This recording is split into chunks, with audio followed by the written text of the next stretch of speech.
This is the Throstle Club with Norman Bartlam and Bob Downing. Well, hello and welcome to the latest edition of the Throstle Club. Now, this is the programme which looks back on the long and illustrious history of West Bromwich Albion, and we speak to former players and supporters about their memories of our marvellous club. Now, as usual, I'm in the studio of Black Country Extra at Merry Hell, and I'm not alone, because sitting alongside me as always is a man whose form rate is always excellent. It's the former Sports Argus man, Bob Downing. Hello, Norman. Good to see you. Blimey. Almost a spontaneous round of applause.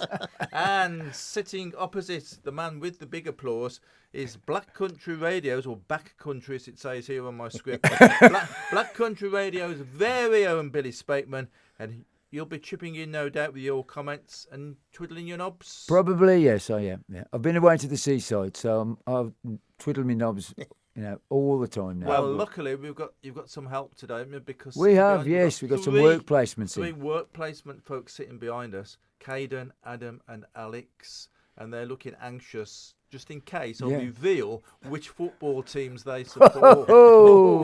So I don't think I should do that, should I, Billy? I could say one of them. Oh no, okay. No. So hello to all of you anyway. But we've got a special programme today, because much of it is devoted to a pre-recorded interview with a man who rarely gives interviews, and in fact, he doesn't often come into this country at all, because he resides in his native Dublin, and it's the one and only Paddy Mulligan.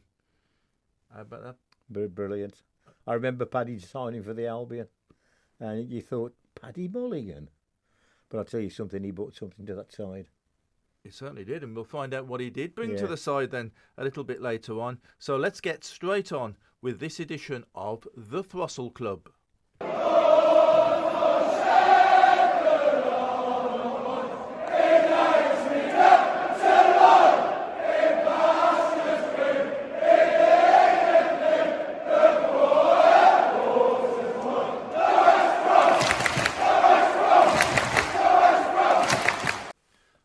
I think Caden, Adam and Alex in the corner there are quite impressed by that tune, actually. They were smiling. So. Well, at least one of them was, anyway. Are you going to reveal their... I don't know, shall we? You could do. I could give a clue. Go on, then. They could be our very own cop, couldn't they? Yeah. They could be. That's for a clue. Cop it out. To one of them. That's one of them. It's a cop-out. It's a cop-out. And there's a... Oh, God. No, I don't know. We can't possibly mention the other two. Not yet. We might do later. All will be revealed. All will be revealed. We don't want the people to switch off, though, do we? That's the problem, isn't it? But they're here all week anyway. So, there we go. Anyway, Paddy Mulligan. What about him, eh? It was just... Oh, hang on a bit. I've got a frog in my throat. Sorry about that. He was Irish, not French. Yeah, I mean, it was the time when Johnny came in, and I think the right back at the time was Gordon Nisbet. Mm-hmm. He famously made 2 debuts for the Albion, one as a goalkeeper and then another one as a right back. And he stayed as a right back. Was he rubbish then as a goalkeeper? No, he was quite good, actually. He was a stand-in for John Osborne. But he was you had to do things Johnny's way, and basically, if he had to tell you something 3 times, you'd gone. If just kept ignoring him, and it was a time when Johnny was player manager of the Irish Republic as well, the Republic of Ireland, and Paddy was playing there, and obviously they got on very well. He saw what Paddy could bring as a right back to the Albion, who would do exactly what he was told, and he brought him in. It's strange though, Billy, because I saw Brendan Batson make his debut as well when he signed from Arsenal, and when he signed, I thought, nah, I don't think he's going to do any good. And of course, look what he did. He became a brilliant right back, and the same with Paddy. Paddy had got a good brain. I mean, he could read a game from right back. He knew how to cover for the centre halves. He would go into attack, probably, everybody talks about wing backs now. You could really say Paddy was probably the first wing back. I said that, just interrupting the other week. They're going on about all these attacking wing backs. George Cohen and the guy from the other one, the left back. Ray Wilson. Ray Wilson. They were always up and down, weren't they? Well, look at Nothing Terry any Cooper different. at Leeds. Terry Cooper, yeah. I mean, wing backs are nothing new. No. It's just they've given him another name. It's like it's always be a linesman. Why it's assistant referee, I don't know. Yeah. But anyway, that's by the by. Anyway, we'll talk more about Paddy Mulligan later, and of course, listen to him. But first of all, let's dwell on the season that's just ended. And luckily, you can say it's history now anyway, isn't it? So we ended in 21st place, 4 points above relegation. Should have been 6. Yeah. Oxford, Leicester, Wednesday were relegated. Now, if we had no points deducted, then Blackburn, I think, would have been relegated. Yeah. Which is interesting. Yeah. And of course, we had all the farce of Sheffield Wednesday having 18 points deducted, so they've actually ended the season on 0 points, which again is a farce, isn't it? Yeah, well, I mean, basically, as soon as they gave Sheffield Wednesday the points deduction, you knew full well then that's one place gone. Yeah. But I mean, at that time when they got that points deduction, we were talking about getting into the playoffs at least. Yeah. Well, and we started well. Yeah, well, that was under Ryan Mason, of course. Don't forget all the different managers we've had this season. Goodness me. So it was Ryan Mason at the start of the season, having signed a 3-year contract. And we started well, didn't we? Because we beat Blackburn. Then I was at Wrexham with a fantastic win at Wrexham. And then I went away on my holidays. It's your fault. I went to Australia and it all collapsed. It's your fault, wasn't it? Yeah, it was his fault. December, 6 games. We only won 2 of them, lost 4 of them. Debacle, wasn't it? Ryan Mason was, what did they say, relieved of his duties. Yeah. I think after 20-odd games, was it 27 games, something like that? And we actually won only a third of those games, which it was the away run, wasn't it? Yeah. We couldn't pick up a point away from home. I think with Ryan Mason, he may well go into another club and he may well be a success, but he needed somebody with him. You needed an old head with him who could guide him in the right way, who could sort of be constructive with him. And whether he didn't want that, whether he wanted to do it all his own way, I'm not sure. But at the start of it, some of the selections seemed a bit strange. Yeah. But as we say, it is now history. And then along comes another manager from America. Minnesota United's Superman, Eric Ramsey. I listened to his first interview when he was appointed, and I thought, he sounds all right. He knows what he's doing. How wrong can you be? Well, he always sounded robotic to me. Probably he was. Yeah, he was a textbook guy, I think is the best way of saying it, wasn't it? The worst night for years at the Albion was that Norwich defeat. That was 5-0, wasn't it? 5-0 at home. And, I mean, Norwich were down with us then at the time. Yeah.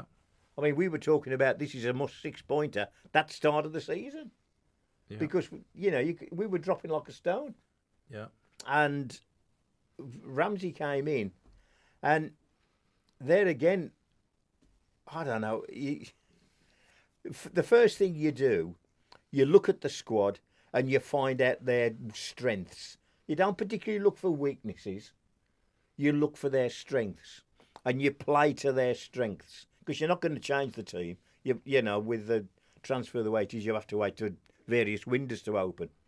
So, if you look at their strengths, it seemed to me Ramsey was looking at their weaknesses. You can't put Mikey Johnson as a fullback. He ain't a fullback. But it's all square pegs in round hole situation, isn't it? And then Ramsey gets relieved. I mean, did he last longer than Brian Clough at Leeds? It was the same, I think, wasn't it? 44 days. 44 days. 9 games anyway. Yeah. Won 9, drawn 4, lost 5. Unbelievable, isn't it? But then in comes interim manager Jimmy Morrison. Now, his first game, that was a shocker. Yeah. We lost at Oxford, wasn't it? Yeah. I mean, that was That was the time I really thought we were going down. Yeah, I was Couldn't see there. any salvation. And I think the majority of the Albion fans were then realising we are in the doo-doo here, you know, and it's going to be some time to get us out.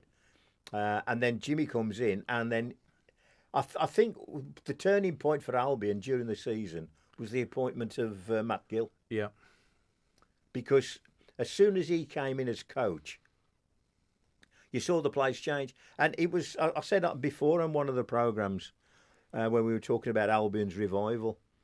You saw it. Tony Brown had seen it, and he pointed out on the radio.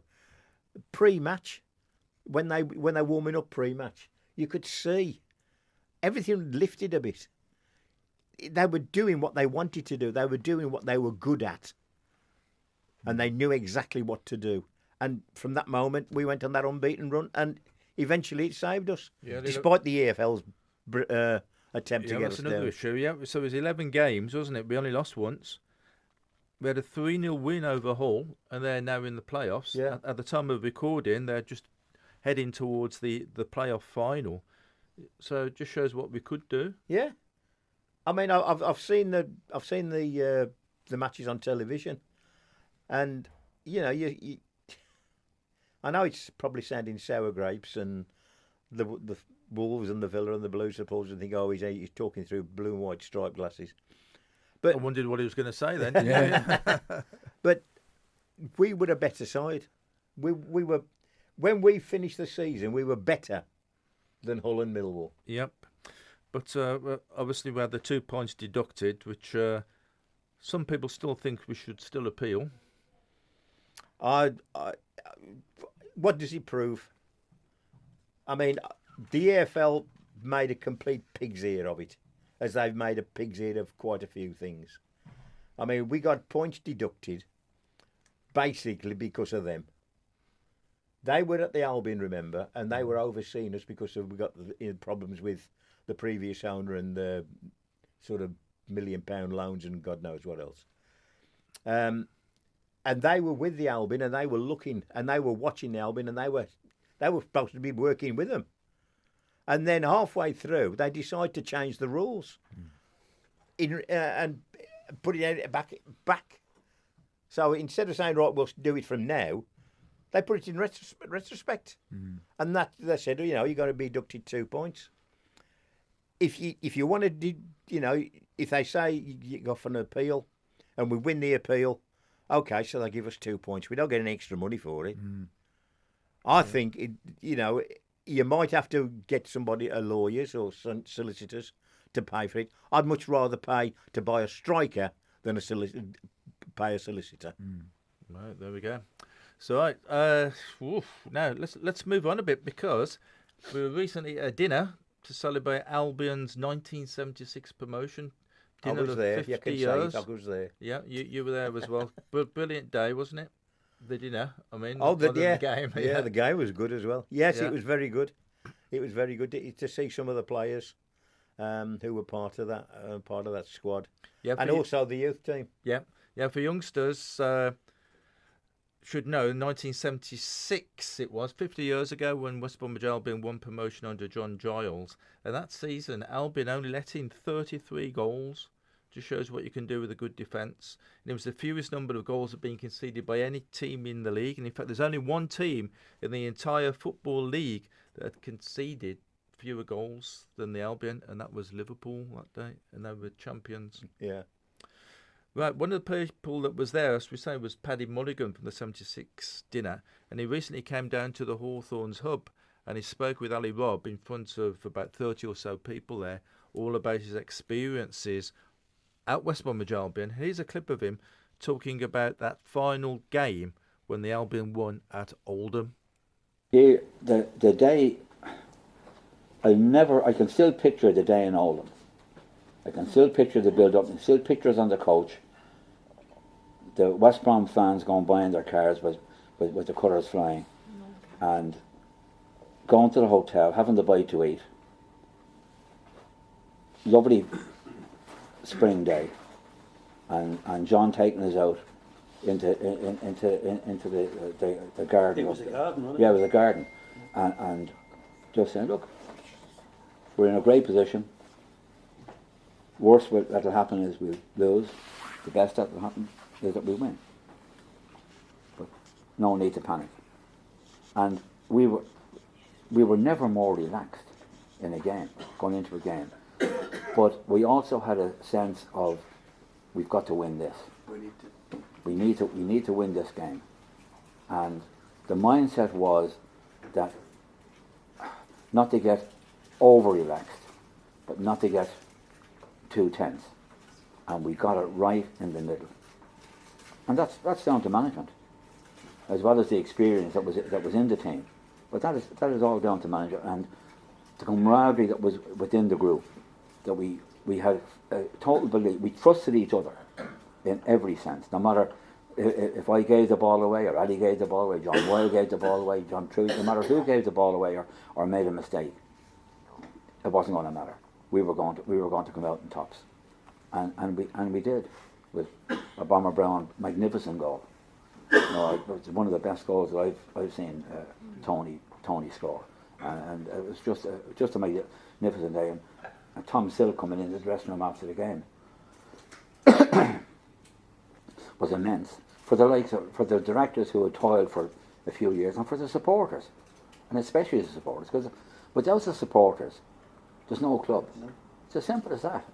And people want to start realising that up in the Premier League, because supporters are the life and soul of every club, be it Leyton Orient or be it Rochdale or be it Lincoln City. Look what Lincoln City have done by getting up, and look what West Brom have done, and look what we did at that time, and then to finish so high up in the first division as it was then.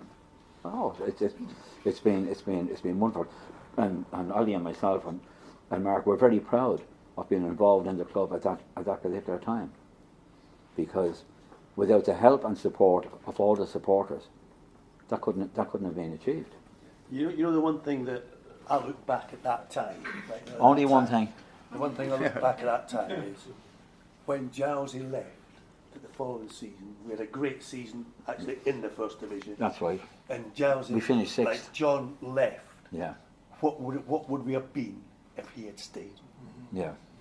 Like what would have happened? Because he got all the players, everybody. Yeah. On side, behind them, totally. And it wasn't just one or two; it was everybody. No. And it was 100% behind him. Just, I always thought like Big Ron Cummins did brilliant, to be fair to him. But I just wondered like if Jowsey had stopped in just 2 more seasons, what it could have been. I would have been much better. Yeah. Much better.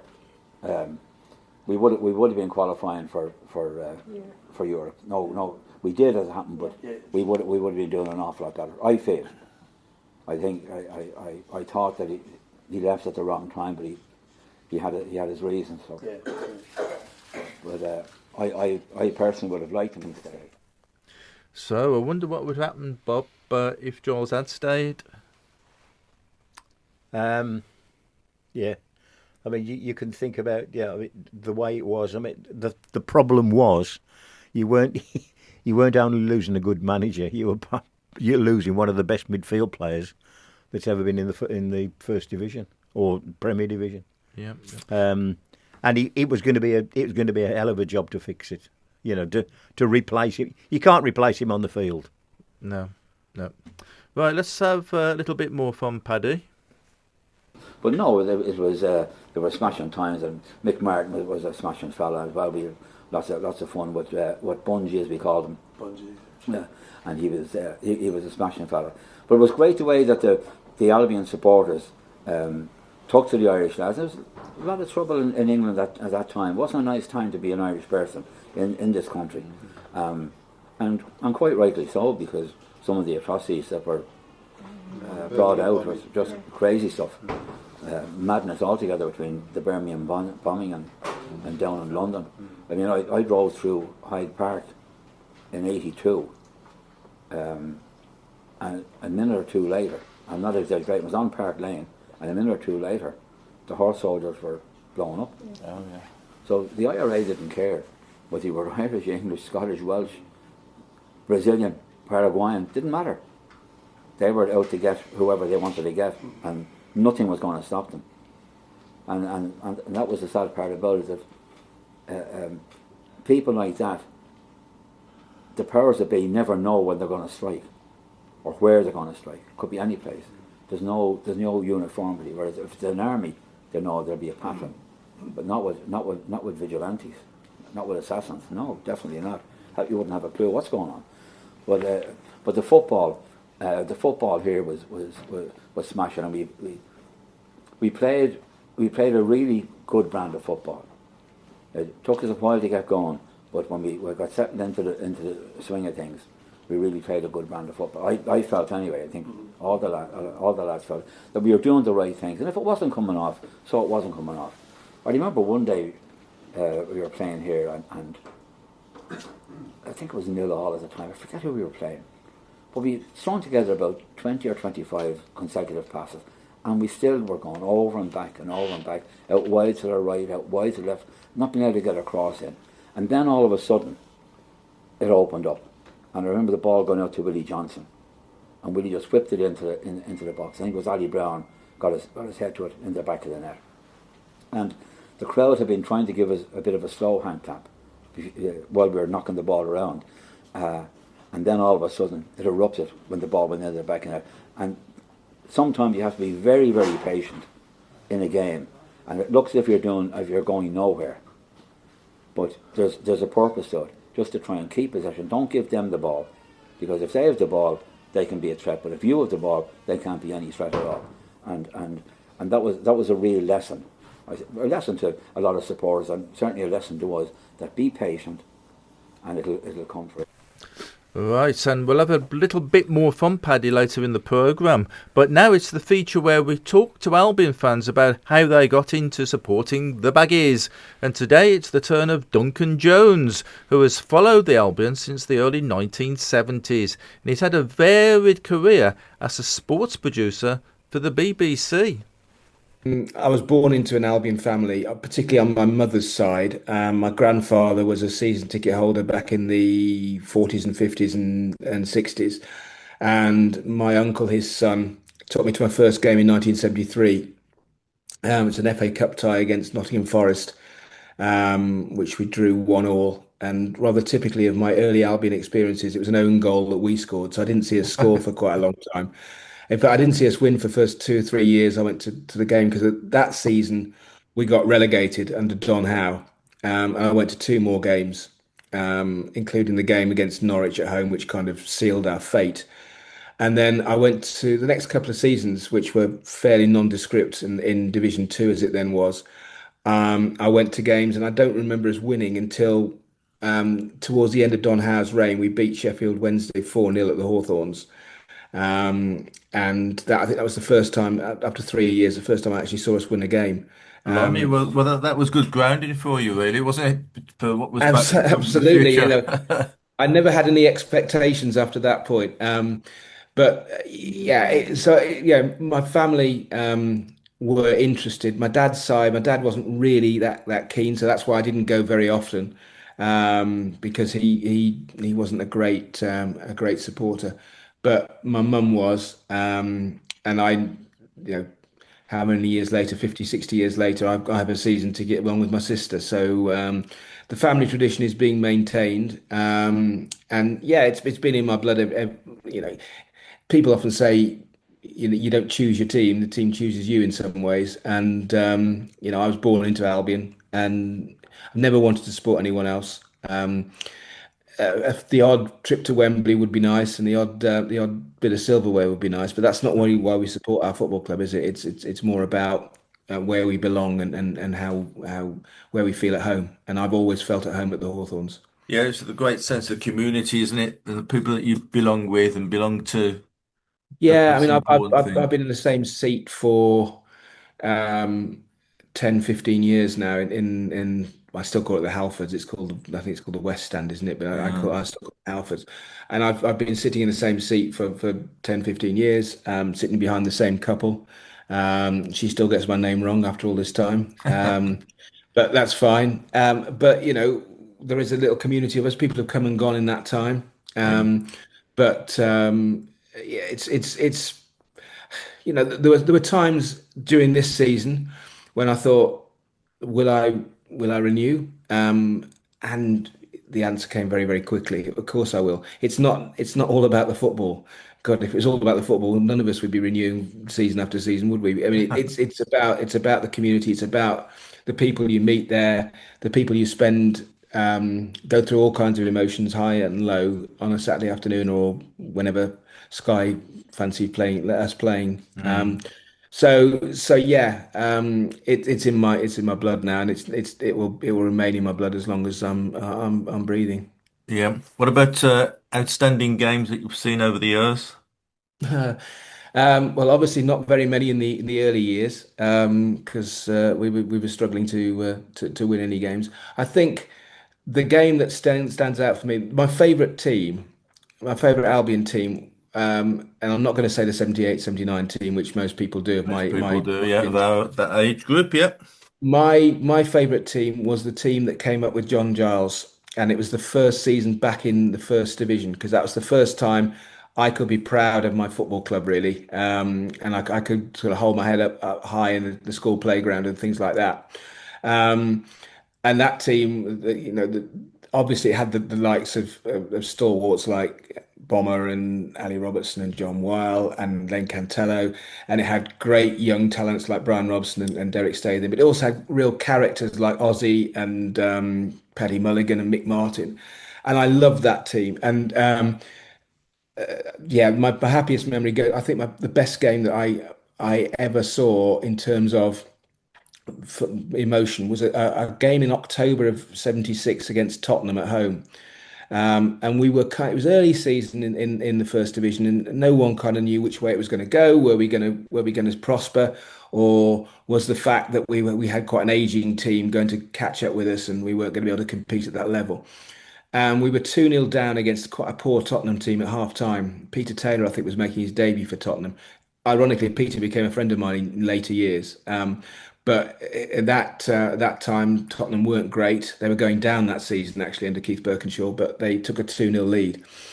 And it kind of felt like a pivotal point for Albion that season, because we came back and won 4-2 in the second half, scored 4 goals unanswered. Mick Martin got a couple, Bomber got a penalty, I think, and from memory, I think it was Ray Tracy's second home debut after he rejoined the club, and I think he scored as well.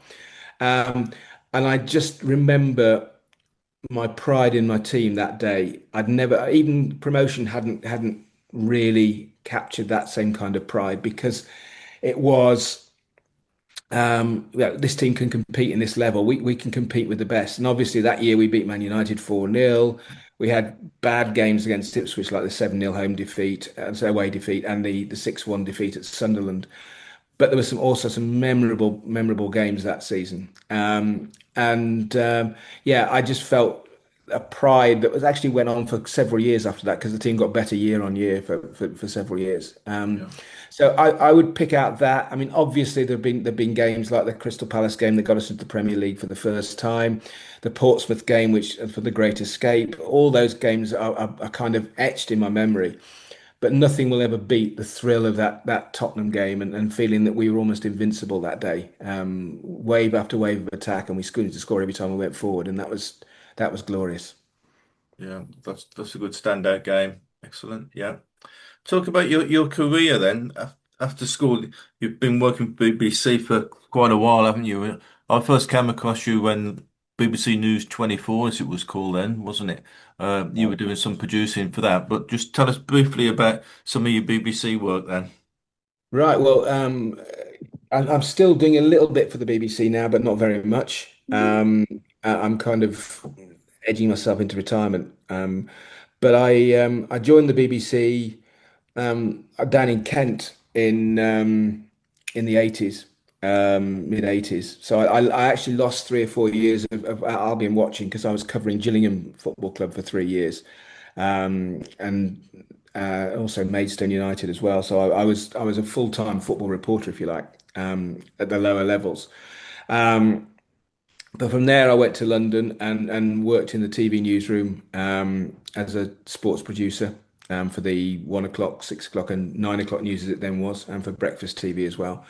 And then you're right, BBC News 24 came along in '97. I launched the sports news service on News 24, which is still going today as a BBC News channel, although it's a shadow of its former self in terms of funding and staffing and things. But it was, they were great years. And so I worked for them until 2004. I'd done, I had a little secondment. We did a program called Late Kickoff on what used to be called BBC Choice, which is now BBC Three. It was almost the most fun thing I've done in my whole career. It was a half-hour nightly sports chat show. And we had no audience because no one could get BBC Choice. But we had a decent budget for television in those days. It was a decent budget, so we could afford good guests, and we got we had really good guests. We had one program. We had Alan Shearer and Stanley Matthews on the same program. Wow. Talking about it was the night of they were opening either the Football Museum or Hall of Fame or something, and they were both there. So that was a great fun time. But I kind of love living in London, but wanted to come back to the Midlands. My parents were getting older. I wanted to be closer to them, and so I moved back into local radio in 2005, six, something like that. Went at BBC CWR as it now is, Coventry and Warwickshire then. Did 3 or 4 years there, and then I took voluntary redundancy and have been doing bits and pieces for the BBC ever since, but not on the same level anymore. And it's now kind of just dwindling. But I've had other areas. I'm very involved these days with the Grand Theatre in Wolverhampton. I'm the chair there, so that takes up quite a lot of my time.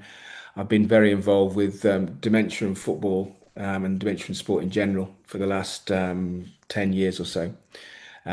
So that's been a big part of my life as well. So sport is still very much there, and one of the other reasons for moving back in the mid 2000s was I could have my own season ticket at the Albion for the first time. So I'd never had one before. Living in London, I couldn't get to every game, and it just didn't make financial sense for me to have a season ticket.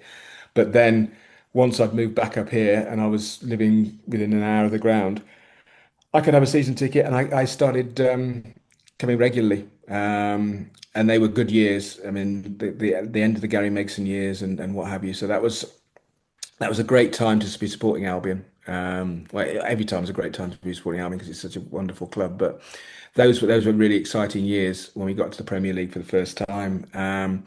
So yeah, sport's always been a part of my life, and it still is, but more as a spectator than as a professional these days. Brilliant. Some good comments and thoughts there from Duncan. And if you have got any thoughts about, if you'd like to talk about your supporting the Baggies and how you first started watching the Albion, please get in touch with us and you could be on a future programme. Now, back to Paddy Mulligan, a bit more of an extended interview here with Paddy. He's talking about his early career. I was born in Dublin, and my first club was Home Farm Academy in Whitehall, a suburb of Dublin. And I joined there when I was 12, 13 years of age. I didn't think I was good enough to play there, so I never went down. But we played in a bit of a summer league, and everybody was playing in it. Men of 40, the whole lot. So you were getting the tackles in, and they were kicking you, and you were kicking them, and it was just mayhem. But Christy Murray was one of the men who played in that tournament for a few weeks. He then arrived over to my house one Monday night to take me down to Home Farm for a trial. And I didn't know anything about it until that Monday night. My parents knew. So anyway, down I went, played. The team I was on, we won 6-2. I scored 4, made 2. So they signed me. And Home Farm was a smashing club, smashing schoolboy club. And Joe Fitzpatrick was my manager there. And he said to me when I was 15 years of age, he said to me, you will play in Wembley someday, and you will play for an English club. Now, I didn't believe him. Truthfully, I did not believe him. Because I always felt that there were other players in the team that were better than what I was, but they didn't look, even in those days, back in 1957, 58, 60, they didn't look after themselves. It wasn't drugs or anything like that. It was alcohol, and probably just as bad, and cigarettes. So they were smoking at a young age, and I had the sense not to follow that trap. I just wanted to play football because I loved it, and I continued on playing. Then in 1963, I signed for Shamrock Rovers, part-time professional, and that was a huge experience because they were the top team in the country, and they still are the top club and top team, more than as I know. And I enjoyed my time at Shamrock Rovers. We won 6 FAI Cups in succession. That's equivalent to some club winning the FA Cup here 6 years in succession from an Irish perspective.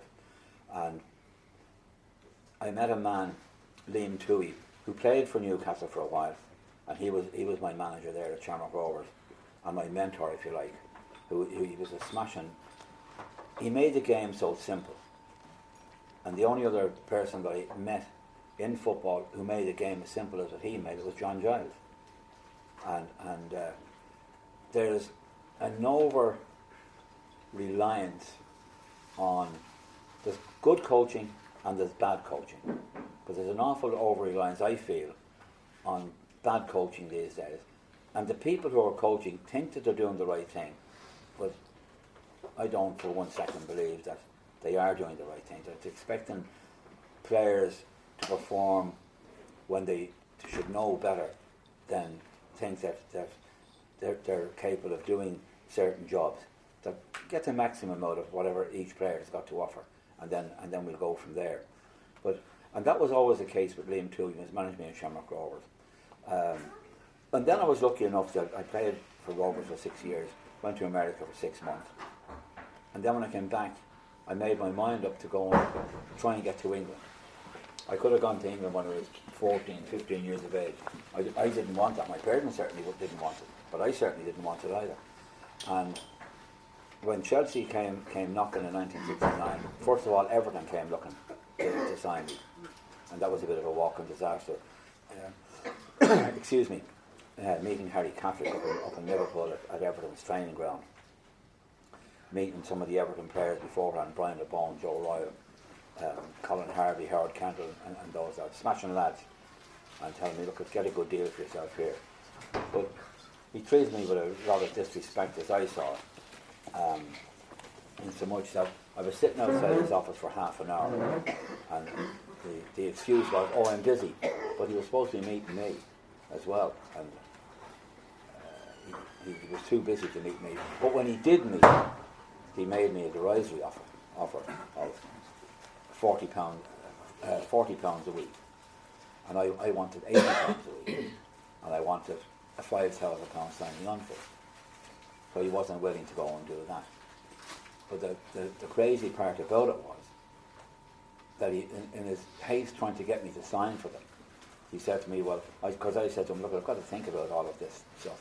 I said, so I can't make a decision. He said, well, sign now. So if I sign now, I said, like, the decision is made.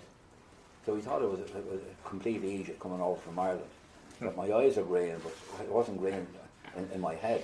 So I didn't sign for Everton, of course, because primarily because of that. You couldn't come to an agreement with the man, so that was fine. So I got back to Dublin, and Noel Dunn from one of the Irish papers came to me and said, oh, congratulations, you signed for Everton. And Harry Catholic had put it out, but I had signed, but I hadn't signed at all. And I played for Rovers on the Sunday, but in the meantime, on the Saturday, Harry Cook, his chief scout, came to Dublin, and he rang me on the Friday night to say he was coming. I said, there's no point in coming, because I'm not going to sign unless the deal is as I want it. I'm not going to sign. He said, no, we'll sort that out. So anyway, he came, and I didn't sign because the offer was the same that Harry Catholic had made to me. So I said, look, that's not good enough. I'm earning that at home, so what's the problem? So I didn't sign, went and played on the Sunday. Then about a week or two later,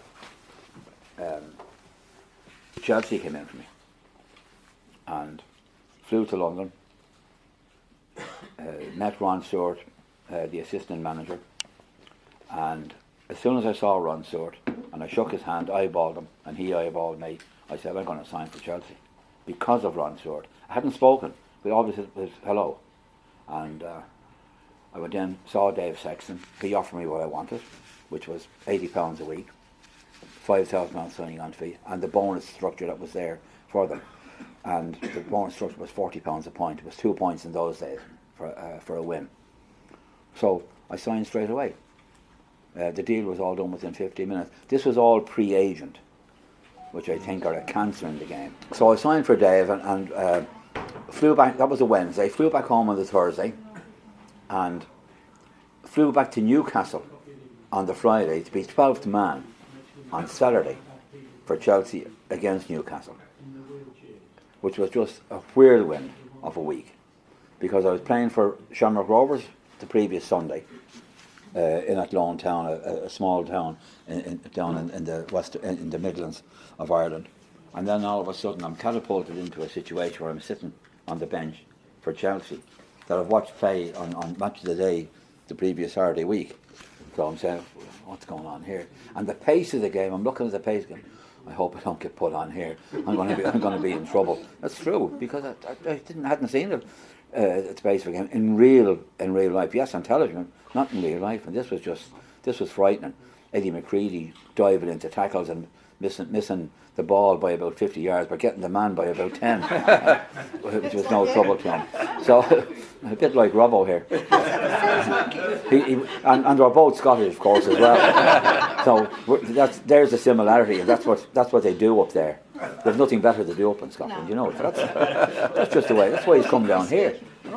Well, that and yes. So it was a huge experience. And then I had a few good, happy years with Chelsea, except when Dave Sexton called me in one day. It was January 71. And he said to me, you're drinking far too much. I've been out injured. And he said, you're drinking far too much. Oh, I said, am I, Dave? That's good to know.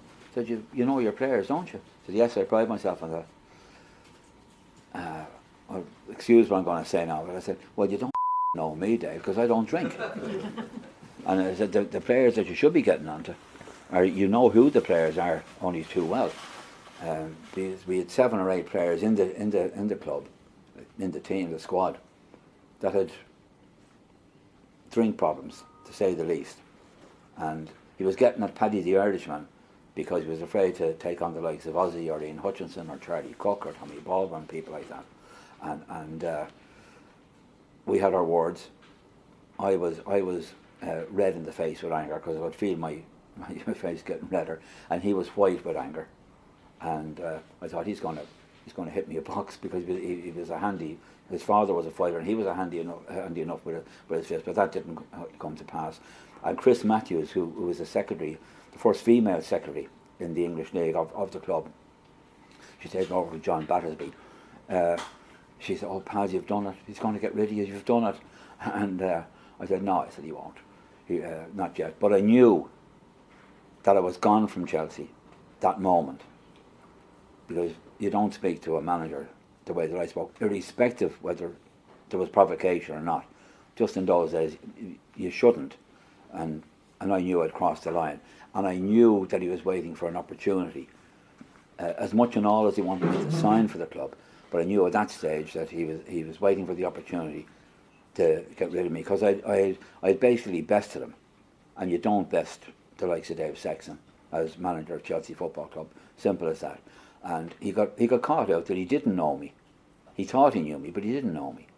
But we had a fractious relationship for even long before that, because he asked me to take him up to Piccadilly Circus one day.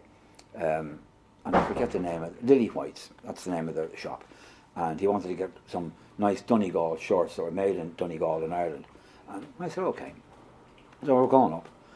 And he's bending my ear with, when are you going to get married? I wasn't even seeing anybody at the time. And I said, I'm trying to So I'm trying to get my career off the ground here. So I'm trying to break into the team. So I've only signed a few months ago, so no, you have to be married. Look at the rest of the lads, yeah, and the rest of the lads are married. But when we're away on a trip, to the first lads out, looking for a bit of action. So I said, no, and if we're going to continue on this conversation, you can get out now, because I'm not taking you up to Piccadilly Circus. So what do you mean? I said, no, I'm not interested in getting married at this moment in time. So, well, I am, don't worry, I'll let you know. Or if it's advantageous for me with the tax man, I'll let you know. He wasn't too impressed now at all with that chatting. So anyway, I said to him, look, Dave, stop the conversation. And if you don't stop it, you'll have to get out, because I'm not going to drive you. So anyway, he stayed and didn't continue. It was just silence all the way back to Stamford Bridge then. When he did his he bought his shirt, and I waited for him and said, right, and it was complete silence going back. And I knew that. I said, oh, this will be the end. And funnily enough, that summer with the Irish team, we were down in Brazil playing in a mini World Cup tournament. And Mick Leach, a pal of mine who played with me in Shamrock Rovers, we were walking down the beach in Nepal. And we were chatting. He said, God, you had a really good season, didn't you? Sorry, 72 this was. He said, you had a really good season. Yeah, I said, I enjoyed it, played well. And but I said, I'll be gone by Christmas. He said, what do you mean? No, Sexton doesn't like me anymore. I said, I told Mick what had happened. And he said, wow. I said, yeah, you probably will be in that event. And I was in the October. And I was wrong. I can't even say that it was even half right. I was wrong in the move that I made. He rang me one afternoon, Dave Sexton, to say that Crystal Palace, they've agreed a fee with Crystal Palace. And I only heard they've agreed a fee with Crystal Palace. And my antenna went up, and I said, well, if they've agreed a fee with Crystal Palace, they don't want me. That was a negative thought. And normally I'd be very positive, but it was a negative thought that came into my head. And I said, okay. And I met Bert Head, the manager, and I forget the chief scout's name. And we agreed that I'd go to Crystal Palace. And Charlie Cook was coming to Crystal Palace with me as well. He was being surplus to requirements at Chelsea, so fine. So arrived down at Crystal Palace, and John Yogi Bear Hughes, who had played for Glasgow Celtic, was now playing for Crystal Palace. And a lovely greeting that he gave me when I arrived down, and he says to me, "What's a good player like you doing at a Mickey Mouse place like this? Welcome to Crystal Palace." And just that was it. And it was a real messy time, because the quality of player wasn't there anyway, and it was real messy time. In so much that we were total failures. Not even include myself in that, of course, because we got relegated from Division 1, as it was then, to Division 2, to Division 3 in successive seasons. Now that is failure with a capital F. No matter which way people might want to dress it up, it's failure. And they made me captain, and I was the captain of the ship, and we were all going down together. And it was a horrible, horrible experience and a horrible time. And eventually, anyway, in '75, John Giles became manager of West Brom, and he asked me, he said, "I'll have a look and see what I have at West Brom, and we'll go from there." And I remember on the Saturday night watching Match of the Day and watching West Brom get beaten by Fulham in Craven Cottage 4-0. And Gordon Nesbitt, who was the full-back, had a bit of a nightmare. And I said to myself, I'll be signing for West Brom next week, because John Giles will not tolerate defending like that. Not in a million years, will he? So, and sure enough, on the Monday, I got the call, and met him in the Europa Lodge Hotel on the, I think it was the Wednesday, and we agreed to sign. And then spoke to Alan Everest on the Friday, and the first game was against Fulham in a League Cup match here at the Hawthorns, and I think we won it 1-0. Yeah, we won it 1-0, and that was the start of it. it was the start of a beautiful friendship with West Brom, and it was just so good for me to get back into a team that was normalised, because you could not, to a degree, a few exceptions, of course, and because you would not believe the harem, scare and poke 'em that was Crystal Palace, that the way the club has been run. And no matter what I would say to you about Palace, and now they've turned the whole thing around and they're absolutely brilliant, but at that time it was not a good place to be. Bert Head got the sack in the March. Malcolm Allison came down, and Malcolm, smashing man and full of life, but he just wanted to be back in London. And football, I felt, became secondary, and he wanted me to hit 60 and 70-yard balls all the time, and I balked at that. And I told him, so I said, look, Malcolm, there's no point in picking me. He said, I won't play like that. He said, that's not the style of play that we should have. He said, you should know from your Manchester City days what way the game should be played. I know that you don't have the quality of player that you have at Man City here. You've got very, very ordinary players here, myself included, but you've got to modify everything. And I said, I won't play. Simple as. So well, you're going to put you in the reserve. Well, if that's what you want, that's fine. But I won't let go of my principles in this. So I stayed in the reserves, made the odd appearance in the first team, but primarily stayed in the reserves. So it was a godsend for John Giles to come in for me, to take me to West Brom, because as soon as I walked into West Brom and as soon as I played the first game for West Brom, I said, right, away we go now. Now I'm going to make up for lost time. And thankfully it all turned out well for everybody at West Brom. It was great. It was great to get the promotion and the way that we got it, and seeing all the supporters in Oldham that particular Saturday. It was just magnificent. It was a dream come true for all of the lads. But there was such camaraderie in the dressing room, and that was down to a great degree to John Giles. And the lads who had maybe lost direction under the previous management team, all of a sudden they had the confidence to go and fulfil their potential. And this man on my left especially, because Ali was afraid to go, because Don Howe didn't want him going over the halfway line. But you have to go over the halfway line. Nobody went over the halfway line to be nil all every game. So you have to go over the halfway line, whether we like it or not. But you have to be sensible about it. And that's what John Giles brought. He brought sense and sensibility to a team and an organisation. And he let flair players, go and play. The one or two flair players he would have when Larry Cunningham came and when Big Cyril Regis. No, wonderful players. But we had wonderful. The dressing room was a magnificent place to be, because every lad coming in on a Monday to Friday loved coming in to training. Yeah, everyone loved coming into training, and he said, and it's a kind of camaraderie and sportsmanship that I think James Morrison's trying to engender at the Albion now, isn't it? Yeah, oh, certainly. You get the feeling, that I still talk to some of the players from '76, and they always talk about the way Johnny got everybody working together, and really sort of looking after each other. And that camaraderie hopefully will carry on for next season. But obviously it all depends what people we've got and what people who've gone. Well, there's a lot to be decided over the summer, of course, with players for the Albion, with players out of contract and the likes, of course.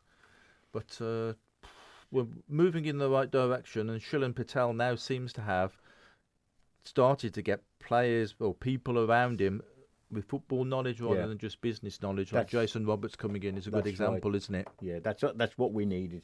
That's what probably was missing with Ryan Mason and Eric Ramsey to a certain extent.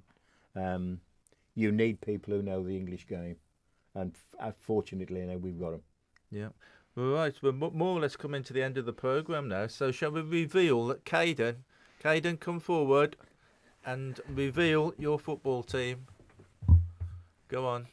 Wolves. It was a bit quiet, that was. Well, very apologetically, Adam. Here he comes. He's going to display his shirt. I support Liverpool. Oh dear. And Alex, come on. I'm a very, very, very proud Aston Villa fan. There was too many words beginning with V Too many there, venis on that one. including the word Villa.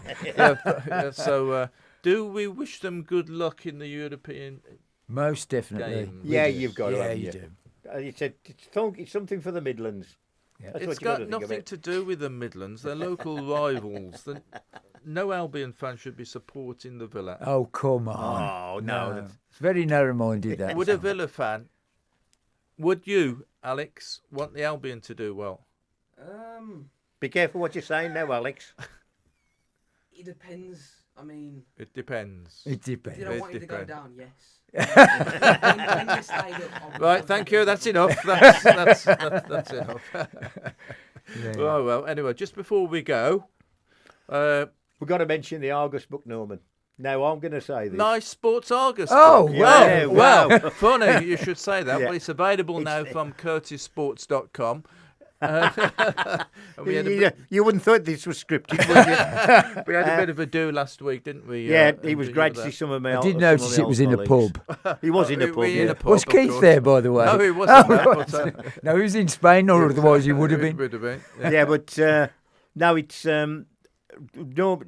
Norman should be really proud of it. It's a really good book. And the amazing thing, Billy, is that people were already talking about the sequel Oh. because he's got another one coming out, Volume 2, Yeah. Christmas 2026. Well, funny you should mention that. Indeed, it was, because I wasn't going to mention it myself, but the book is available also in the Black Country shop. That's in- it, in down the hub, down- next to in Merry Hill. Next in Maryhill. So get yourself down there and get a copy of the book. If you can't order it, well, it's better than getting it in real life than getting it through the post, isn't it? So get yourself down there and give Paul and the folks some work to do down at the shop next. If, Well- if you're looking for a present for a granddad or for an elderly dad, get the yes, Argus of book. course, it's Father's Day coming up soon, Yeah. isn't it? It's a perfect gift. Yeah, well, Fantastic. I can't say more, can I? Other than the fact to say thank you for that kind comments. Thank you to everybody who's contributed to the programme today, and also to our little helpers, as they be saying in the corner, and to you, Billy, for twiddling your knobs and holding your hand up in the air quite often. So that's it. Goodbye, and thanks for listening. This is the Throstle Club with Norman Bartlam and Bob Downing. Live from the Black Country, online, on your mobile.